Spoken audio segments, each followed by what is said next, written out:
To the ignorant people, time is always just like a traveler.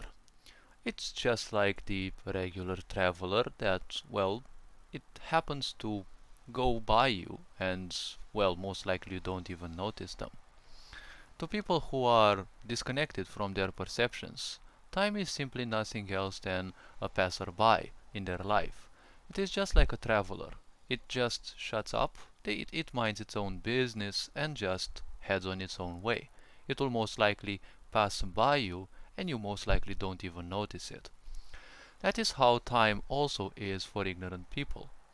Because ignorance is nothing else than suffering. But the problem is, at the same time, it is also a, well, something that keeps you asleep. And when someone is asleep, they are not aware of their own pains. So the problem is, it's a suffering that also is suppressed in a way, so people simply don't realize that. And since people don't feel anything, coupled with the shallowness of society and the fact that most people around you are shallow, you will simply have a tendency to embrace that state because, well, where there is no pain, there is theoretically there should be joy, right? Now, if we remember correctly, in the Bible there is stipulated that, there is this so-called, well, what people may call a geographical region called heaven. Now, this non-geographical region, because, well, first of all, it doesn't exist, second of all, it's not even physical, or is not meant to be physical. The point about this so-called dimension is that it's a place where there is, well, no death and, of course, no pain, right? But if we think about ignorance and, well, heaven, they seem to be kind of the same thing.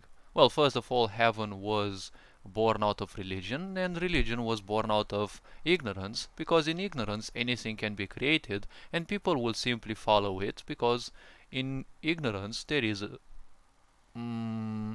everyone will be functioning based on impulses. And when the mind is allowed to function on impulses, the first idea one hears is usually the first idea phonetically accepted, and, well, phonetically fought for.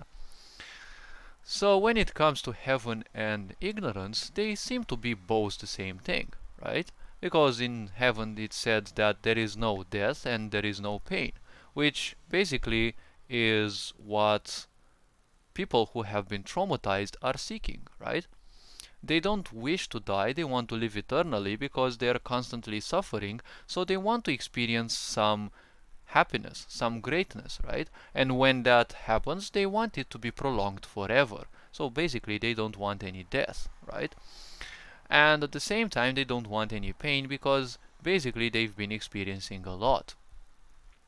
But at the same time, ignorance is the same thing, right? And also, heaven is the same thing. So, as I've been saying in previous videos, if you want to rule people, always use their own insecurities against them. Because if you traumatize people a lot, they will tend to have a lot of narcissistic and or sociopathic and probably other distortions of the so-called personality.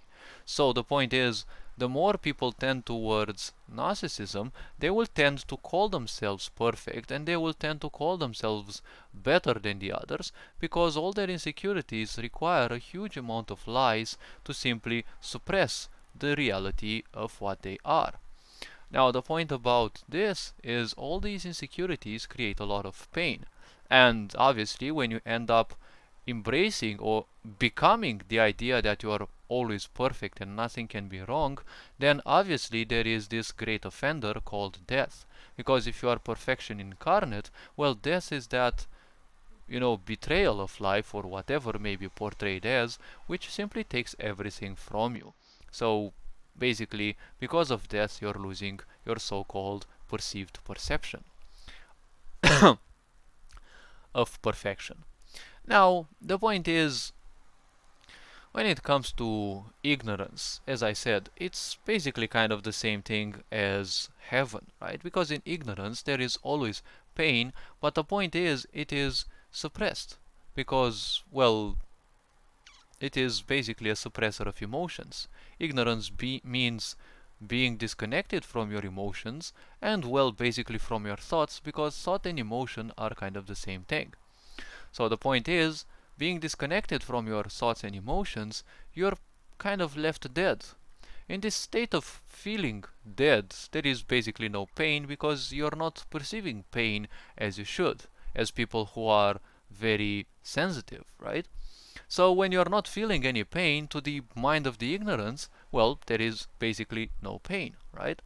And when you have no sense of time, right, being that passerby in your life, the one who goes by you, right, slips by you and you don't even notice it, and obviously you're not aware that, well, those people are not aware that, well, it's actually your life which is slipping away, not time. Time is just passing on its own. But life is what is slipping away because it is just like an energy and it is slowly fading away because physicality is represented by feebleness. Physical means a cycle, right? We call it time because it's much more convenient, but what it is basically a cycle. It starts and it shall end. Some objects, some entities in this world will probably live more, some will live less, but ultimately it is nothing else than a cycle. So when it comes to ignorance, also time seems to be endless because they can't live for a few minutes in the present to realize what life is all about and to realize that they are actually mortal. When one is distracted all the time by things, this and that, and always thinking about the past and jumping from the past to the future and back and forth, it's obvious that they will simply lose the notion of time. When that happens, well, things can become a bit annoying because ultimately you're gonna think that you are undying. And, well, most of these people reach a very old age, and when they start seeing that people around them simply die, it becomes like a shock. And it's quite amusing to see people, you know, suffer this shock, right? Now, it's also been said by very wise people that when you leave the body in an ignorant way, the moment of enlightenment is basically the same as the moment when you die. Because, well, if you have failed to become enlightened throughout your lifespan, you will become enlightened at the end of your life. But the point is, you will leave the physical body, and when you reincarnate, the point is you will start all over. All the physical memories and the such are simply left in that physical body which you left. Now, the karmic imprint of those memories, well, you will carry that because karma is the only thing that you will take in your next lives. Now, when it comes to time, remember that for ignorance it shall always be like a traveler. When you walk on a street and you don't care about anything or anyone, and you're always distracted by your thoughts, the point is anyone just slips by, even time. All this being said, you are appreciated. Take care. Ferenjan Board signing out.